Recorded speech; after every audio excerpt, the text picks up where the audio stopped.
One of the most talked about and anticipated movies of the year, or at least for the last few weeks, has been the Shakun Batra directed film Gehraiyaan, a movie that has been a part of social media discussions for numerous reasons, mostly for the taboo subject of infidelity that it wants to shed light on. What has become clear to me regarding the debate around the film before its release and what my conclusion is after watching it is that we simply should not jump the gun. Before I even get to the review, I want to get one thing out of the way, as there were many speculations on how Gehraiyaan would eventually lead to a glorification or justification of infidelity or cheating. I would like to say if there was any ad campaign against the very concept of cheating, it would be Gehraiyaan. The ramifications and destruction caused along the way in people's lives is so brutal that I think all those assumptions should be kept at bay and remind us on how we should not wholeheartedly reject a film for our assumption of what its intention would be. Gehraiyaan focuses on Alicia, a yoga instructor who is currently developing an app and is dating Karan, a struggling writer. Both of them find themselves living a middle-class life in Mumbai.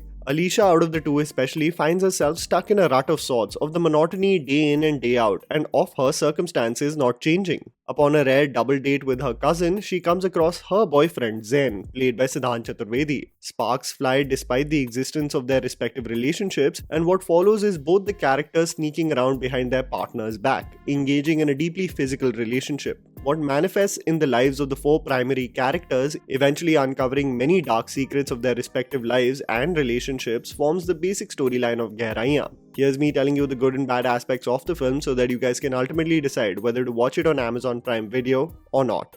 Visual grammar and music. I absolutely fell in love with the cinematography of this film executed by Kaushal Shah. There is this earthy and melancholic tone to its frames that is exactly representative of the theme of the movie. I had spoken about the film and the use of the color blue that often denotes detachment from one's common occurrences in his or her daily life. The sense of detachment and longing for normalcy is clearly denoted by the color scheme and especially sets in during its concluding moments. The warm hug that is presented at the time through the colors of the setting sun when things seem to be possibly peaceful to how it transforms as the circumstances get murkier is something that is executed with great skill.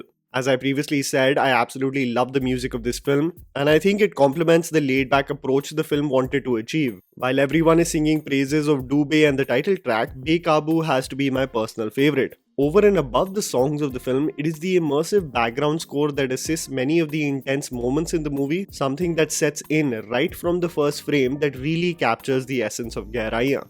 Lack of conviction in characters. I have to say that despite the efforts of the actors, there is a lack of conviction in the way they are fleshed out as the plot of the film gets explored. I felt that especially for the characters of Zain, Tia and Karan. There was still an arm's distance between the audience and the person, where we didn't really understand them as people and could not even further empathize with most of them. Gehraiyaan, who plays Karan, is barely given any screen time, and when he is, he comes across as a regular laid-back chap who doesn't take any initiative in his relationship. His character and any scope of depth is left, and his appearance in the film is almost inconsequential. Ananya really tries with her character Tia to make us believe that if she is handed over an understated film which demands a sense of realism from her as a performer, that she will deliver.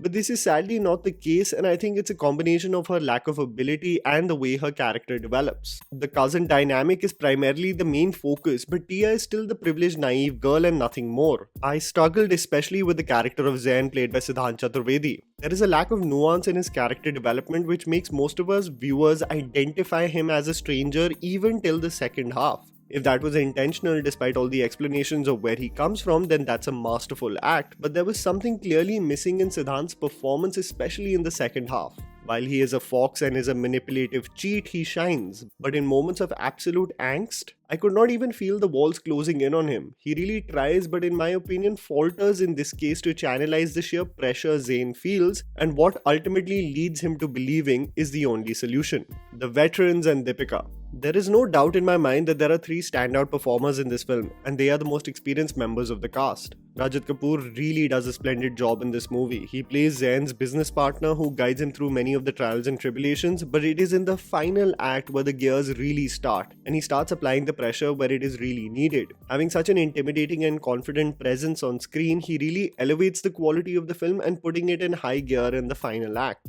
Nasruddin Shah, according to me, is the best part of this movie, and by that I mean that he is so skilled in his art form that you will look out for the sequences in which he features. There is this scene where Deepika Deepika should stand out as the star, handed most of the dialogues as she addresses her father, but even with no dialogues, Nasruddin Shah's longing with his eyes do all the talking. He doesn't even need dialogues to convey what he may have been through. The best scene of the film is shared between Nasruddin Shah and Deepika Padukone, and it highlights the theme of the movie. It is the one moment in this film that genuinely made me teary-eyed. What I can say about Deepika Padukone as Alicia is that you can have a full-on thesis for and against her character because many will not be convinced of what her end turned out to be. Looking at her character and her actions, the dialogues of Chris Evans from Before We Go were ringing in my head. A beautiful film about meeting someone perfect but at the wrong time. But strictly from a craft standpoint, you really see Deepika shine in the final 30 minutes of this film, absolutely breaking down, helpless of her circumstances and where she has ended up.